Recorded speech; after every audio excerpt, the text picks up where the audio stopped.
it's just who's stopping them, Ashley? I'm gonna ask you to give me 2 game balls for each side of the football, offensive and defensive, and we'll go back and forth and describe why. Do you want to start? 2 on defense and 2 on offense. Yeah, so you can start with one guy. We'll go back and forth. So you'll go one. Defense, I'll go Diamador Lenore easily. That's too easy. Come on, like he's been playing in the slot all season long for the most part, and he's had not for the most part, but he's been pretty much back and forth. But it's like, when you get taken out of your rhythm like so much, the way the Niners keep doing it. Okay, he's outside, now he's inside. He's outside, now he's inside. It's like, bro, let me settle in somewhere. Remember that was an issue with Jimmy Ward. He's like, hey, I don't mind playing slot, but like, don't put me down there too much. Like players can get derailed that way a little bit. But he's just so comfortable and so confident, confidence is one thing I'll preach about most. I love how confident he was against Metcalf. Perfect. So there he was like, Metcalf might have had him on a couple times, but like their size difference is crazy, and Lenore makes himself big, like he carries himself big. Mm-hmm. I love that. So he gets one because he stepped up to the occasions and he's just been absolutely solid. Who would I give another one? Well, I guess we'll flip it on. My turn. Because we'll go back and forth. I don't want you to steal mine. But I also am not. It feels like we're drafting players with the game balls. I want to go Jair Brown. I thought that he did really well. He got his interception, and then he also set up the interception that Fred Warner ended up catching. If you go back and redo that play, Jair Brown could have gotten that interception too, and he kind of backs off because he notices that they both win 100%. He would have got smacked if he committed for that. Oh my gosh, smart call by him. But I just think I wanted to give him a game ball, not just for the interceptions, but just coming in, having to fill in for Hufanga, who, had an all-pro season. I know he was, some people say he was not doing as well this year, but still an excellent safety. And coming in late in the season as a rookie, you're kind of only expecting him to do the bare minimum. They ended up bringing in, Logan Ryan, right? Who I think is just like a backup level player, but as a rookie who maybe is, struggling a little bit, you could see that as competition.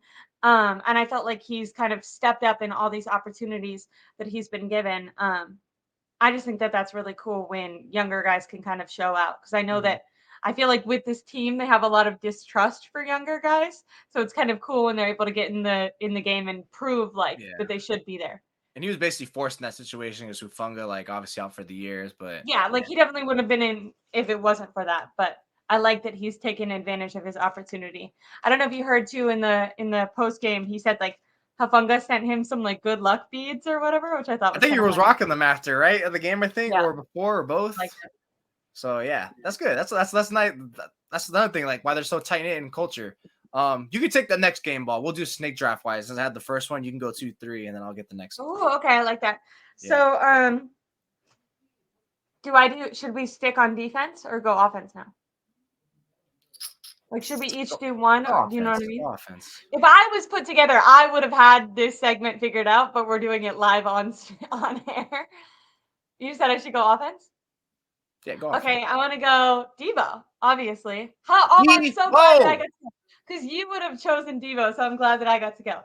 No, I wouldn't have. Yeah, I mean, I just think Devo is playing he's doing his 2021 impression, and when he's doing that, he's the best player in football. I think he's looked faster, more physical. That one route we already, we spoke about it a lot, but that seems like a route that down year Debo couldn't have done because you have to be, fast and prepared and ready to run for that. Looked incredible there. Running well, breaking tackles well, just has been, and I have to admit, I was not expecting him to do well in this game. I kind of at this point in the season expected, okay, he just had a really good game. He's going to kind of cool off now. I didn't, which is disappointing because that he has this in him, but it just seems like with Debo since 2021 that he hasn't been able to keep up consistency. So I think having back-to-back games like this, just as a fan who loves that, that version of Debo, I felt really proud. Look, he's still there. He didn't just give up. He didn't just say he didn't just dust off his hands and was well, I showed up last week, so this week I can mail it in. I thought it was good that he performed really well. And if he can continue this play, like, I don't understand. There should be something in him, you would hope. Like Christian McCaffrey, you know that he's going to try to be the best player every single game, even if he is or not. Like, that's his mentality. Mhm. It does seem like with Debo, he can get kind of lazy. And he has the ability to be the best player if he, Yeah. like, mentally wanted to be. So it's just nice when he feels more locked in. That's why everyone goes like with like his game shape, right? Conditioning like that. That's probably why he's like, oh, I don't have like the ability to sustain this level. But no, I think he's really coming through. Like you look back to the OTAs and the quotes what these guys said, like Debo said he was ass last year or trash or something like that, or both. And he's Yeah, like, I'm he never gonna talked put to that me. on film again. And now look, he's not. Ayuk, I'm gonna take off this year. He is. He's already one upping. He's been one upping every year. So it's like, man, these guys are just so elite. But no, I wasn't gonna give my game ball on offense Really to quick before Debo. we go to the next one, and maybe the second guy, and this might be someone that you mentioned, but maybe not. But just while we're talking about Debo, and obviously there's is the word extenuating factors. But I thought that this tweet was interesting. 49ers points with a healthy Debo and Trent Williams this season. And it goes 30, 30, 30, 35, 42, 34, 27, 31, 40, 42, 28. So the least amount of points that they've scored with both Debo and Trent Williams is 27. They've only scored in the high 20s twice. The other times they've scored at least 30. They've scored above 30 multiple times and in the 40s twice as well. And they also win. Yeah. They lose every Exactly. game and they're not. They win every Yeah. game when they are. That's so crazy. I don't know. I just saw that and that's crazy. Like, exactly. Without them, it's 17, 17, 17. And That's that goes so back to the point last week, right? When we were talking about is Purdy really the MVP leader? And I'm like, no, because it's like you mentioned these and we prop up these players, but God forbid I don't like. I'm not saying that like I can't agree that he's the MVP. Well, maybe now because last game. That's why I'm gonna give my game ball for offense to Purdy because, like I said, he showed it all. He showed the whole palette and it was insane. But like Oh, that that same was a way you good one said, too. I don't. You're right. huh? You're right. That was good job. Yeah, I wasn't gonna pick Debo I because overlooked that. I yeah, was no, thinking. Purdy, that guy was just slinging it, and the fact that he wasn't just slinging it, that he was doing it for everywhere, like rush, scrambles, off script, like literally everything, and it was so impressive. Like he played so much better this game. Like he looked, I mean, that was probably part of the game plan. It's not like the game plan was to really just like we're just gonna drop back and throw it like that heavily against the Eagles because the game plan last week was perfect. Like we need rack because why? The Eagles pass rush is freaking scary. Let's tire them out, and then let's try to like maybe dip back and like get the throws, which he did. But this one was just like, my God, on another level. Like, and he hasn't really had like a purely like trash game. Like he's had a bad game. The Browns game I still think was his worst game because he had so many inaccurate throws, had a poor pick. I get like he still kept the offense in it, especially towards the end. But like that one was poor. But outside of that, like the Vikings lost. Like he played relatively well, but the back-to-back picks kind of offset that. Bengals game. But outside of that, he's really been impressive. He's been so good. Like he is good. There's no debating that. He's easily probably been a top 5 quarterback now. I think it's easy to say. I was going to say that like over a month ago because unlike other people, I like to wait. I like to wait till the games are played before I make statements. Yeah, instead So of now it's like, because remember I was saying going like, off of evidence. yeah, because remember I was saying like, yeah, I think he's like right there around 10, and now it's like, yeah, no, I think he's pretty much a lock top 5, which by default, so many quarterbacks hurt. But anyways, so yeah, game ball, he gets it right now, and if he keeps looking like that, then it's gonna be hard to take away. Because like even a few weeks ago, when we're talking about what's gonna take for him to really steal it away and win it. It's like, well, he's gonna have to not only win games but look really freaking good, like that Seattle game. That's one that really like helps like him like really propel himself higher than how he looked against the Eagles for me.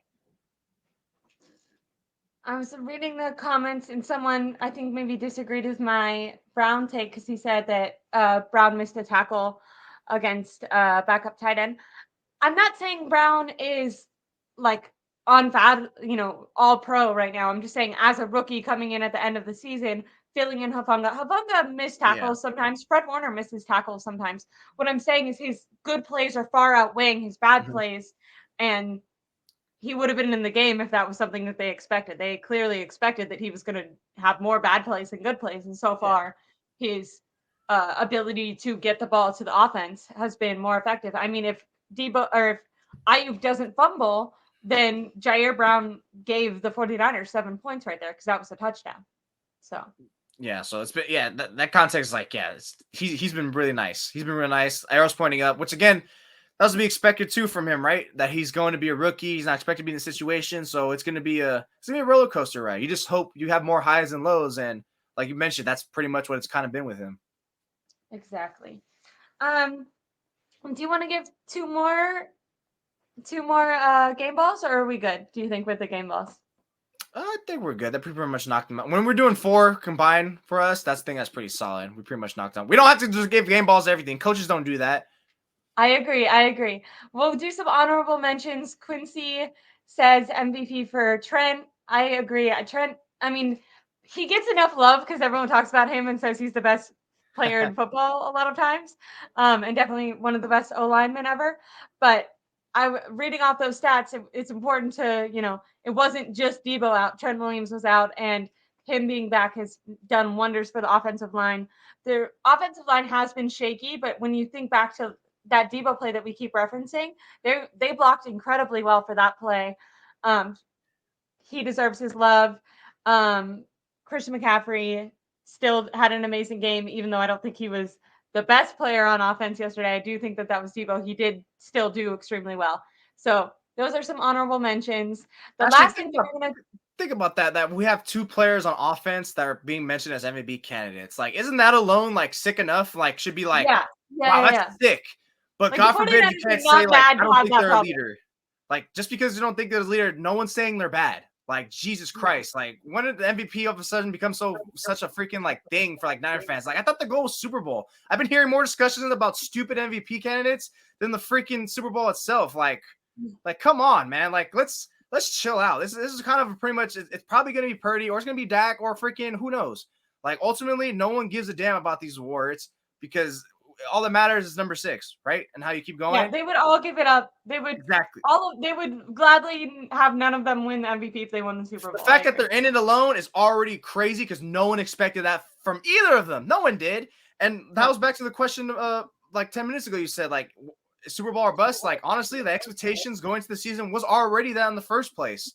So I don't know why I'm seeing like, oh, now it's definitely like, no, it always was the case. Like, it's been always was the case. But now, like, yeah, for sure, I'd say like it's definitely emphasized more because of how they're looking right now and how much they're really a cut above the rest. Like how you mentioned, like, oh yeah, like the NFL is down. It's like expectations pressure really hits you. Where if you don't win the Super Bowl, now it's like, okay, that's very rough. I completely